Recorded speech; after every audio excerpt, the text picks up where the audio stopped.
Hrvatski narode, Božja providnost i volja našeg saveznika, te mukotrpna, višestoljetna borba hrvatskoga naroda i velika požrtvovnost našeg poglavnika doktora Ante Pavelića, te ustaškog pokreta u zemlji i inozemstvu odredili su da danas pred dan uskrsnuća Božjeg Sina uskrsne i naša nezavisna Hrvatska država.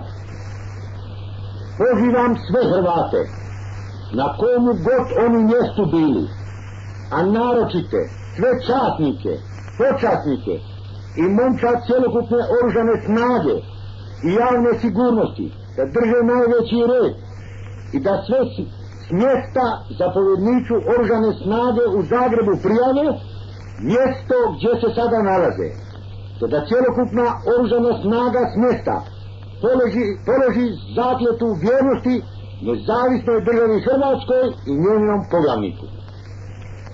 Cjelokupnu vlast i zapovjedništvo cijele oružane snage preuzeo sam danas kao opunomoćnik poglavnika.